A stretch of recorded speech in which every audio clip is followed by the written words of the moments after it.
Abril de 1912 marcó una de las tragedias más terribles de la historia del mundo. El barco insumergible, la cúspide de la ingeniería de la época, el enorme Titanic, se hundió. En esa oscura noche sin luna, el transatlántico tuvo varias oportunidades de salvar a sus pasajeros. Había otro barco a pocos kilómetros que podía haber salvado al Titanic, pero no lo hizo. No era un barco fantasma, y no es una leyenda o una teoría, sino una realidad documentada. Hay registros y declaraciones de testigos que lo confirman. Pero, ¿por qué no ayudó? Averigüemos lo que ocurrió aquella noche analizando los acontecimientos desde 3 puntos de vista diferentes. Comencemos por la versión del Titanic. 11:30 de la noche. La luna se esconde detrás de nubes negras. La visibilidad es muy pobre. Todo está en calma en el Titanic. Bajo la indicación del capitán, el operador de comunicaciones se mantiene en contacto con tierra firme a través de la radio. En ese momento, un extraño irrumpe en la frecuencia e interrumpe la comunicación del operador. No está claro qué es o lo que este extraño quiere o de qué habla. El operador no intenta averiguarlo, solo le grita y le exige que se desconecte. La conexión se interrumpe. A las 11:40 de la noche, el Titanic choca con un iceberg. El hielo rompe el casco. El agua comienza a inundar las cubiertas inferiores. De momento nadie ha entrado en pánico. 20 minutos después, a medianoche, la tripulación envía una señal de auxilio por radiofrecuencia. Pocas personas comprenden la gravedad de la situación. Después de otros 20 minutos, a las 12:20, comienzan a descender botes salvavidas con pasajeros.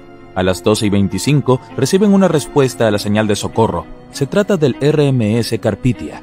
Su capitán informa que ya están navegando a máxima velocidad hacia el Titanic. Pero el problema es que el lugar del accidente se encuentra a 93 kilómetros. Eso significa que el Carpathia llegará en 4 horas. A las 12:45, la tripulación del barco hundido lanza bengalas al aire. Una de las principales razones del terrible destino de muchos pasajeros, pero hablaremos de eso más tarde. 90 minutos más tarde, la cubierta del Titanic se destroza y el barco se hunde. A las 4:10, el Carpathia llega finalmente al lugar del naufragio. Los miembros de la tripulación hacen esfuerzos heroicos para salvar a toda la gente y se llevan a 705 sobrevivientes. En ese momento, aparece otro barco, el SS Californian. El Carpathia navega hacia la costa de Nueva York con toda la gente rescatada, y el Californian se queda en busca de pasajeros, pero solo encuentra restos. Este barco estaba a pocos kilómetros mientras el Titanic se hundía en las aguas heladas. Podría haber salvado a estas personas, pero no hizo nada. Su capitán, Stanley Lord, cometió uno de los actos más terribles que un marinero puede hacer. No ayudó a un barco que se hundía. Cuando el mundo se enteró, Lord fue detestado por todos. No pudieron presentar cargos contra él, y el juicio no lo condenó, pero su carrera se arruinó por completo, ya que ninguna otra compañía marítima quiso contratarlo. A pesar de ello, jamás confesó su culpabilidad. Antes de morir, aseguró que no había sido su culpa. Si esto era cierto, ¿qué sucedió entonces? Esto nos lleva a la versión del Californian. Es la noche del 14 de abril. El Californian está navegando en las aguas frías del Atlántico Norte e ingresa a una zona con muchos icebergs. A las 10:10 de la noche, el capitán Lord detiene el barco. Es demasiado peligroso moverse por esta zona, ya que podrían dañar el casco. A las 11 de la noche, la embarcación comienza a ir a la deriva. Es imposible moverse en esas condiciones con tan poca visibilidad. Lord sabe que el Titanic se acerca, así que le ordena al operador de radio que les advierta del peligro. El operador, llamado Evans, enciende el receptor e intenta contactar al Titanic. Dedica unos 30 minutos a la tarea. Por fin la conexión es estable. En ese momento el operador de radio del Titanic está hablando con tierra firme. Evans interrumpe esta conversación e intenta advertir al barco sobre los icebergs. El operador no entiende las palabras de Evans.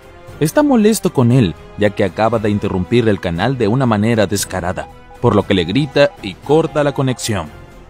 Cansado, Evans apaga el auricular e informa a sus supervisores del incidente. La reacción del capitán ante esta noticia sigue siendo un misterio. Probablemente pensó que el Titanic estaba al tanto del peligro. En cualquier caso, Lord deja que Evans se vaya a la cama. Si no hubiera apagado la radio y hubiera esperado 1 hora, habría escuchado la señal de socorro del Titanic. Pero no deberías culparlo. En ese momento no había ninguna razón oficial para permanecer en el transmisor. Evans está demasiado agotado y no puede luchar contra el sueño, así que se va a dormir. El Titanic comienza a hundirse. Su capitán envía una señal de socorro. El operador a bordo del Carpathia la capta, pero el Californian no. Su receptor está apagado. El capitán Lord no puede dormir, siente que algo anda mal. Mientras tanto, el Titanic se hunde rápidamente. El capitán da la orden de lanzar bengalas al aire, y aquí es donde se produce uno de los errores críticos. Lanzan luces de advertencia, pero no son rojas. Por alguna razón, la tripulación olvidó llevar bengalas rojas a bordo, así que iluminaron el cielo con una luz blanca brillante. Si necesitaras enviar una señal de socorro, tendrías que usar luces rojas. El capitán Lord ve estas luces, pero no las percibe como un grito de auxilio. No puede ser que no haya bengalas rojas en un barco tan grande como el Titanic. Por desgracia, sí es posible. Lord cree que el Titanic se aleja. Tal vez haya alguna razón desconocida detrás de esas luces blancas, pero él no lo sabe. No tiene idea de que el Titanic está hundiéndose. Aún así decide ponerse en contacto con el barco, pero no a través de la comunicación por radio. En lugar de despertar al operador de radio, envía una señal al Titanic a través de una lámpara de señales. Es importante considerar que muchos capitanes de la vieja escuela no se tomaban en serio la comunicación por radio, ya que no comprendían el valor de esta tecnología.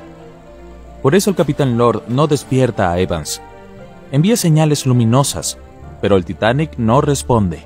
Más tarde, muchos sobrevivientes mencionaron haber visto las luces intermitentes del Californian, pero no podían haber hecho nada. La tripulación del barco no escuchaba sus gritos de ayuda. A las 2:20 am, el Titanic se hunde completamente. Poco más de 2 horas después, el operador de radio Evans despierta y enciende el transmisor. Es entonces cuando escucha a muchos rescatistas hablar del barco hundido. Evans entiende todo y se lo comunica al capitán. En ese momento,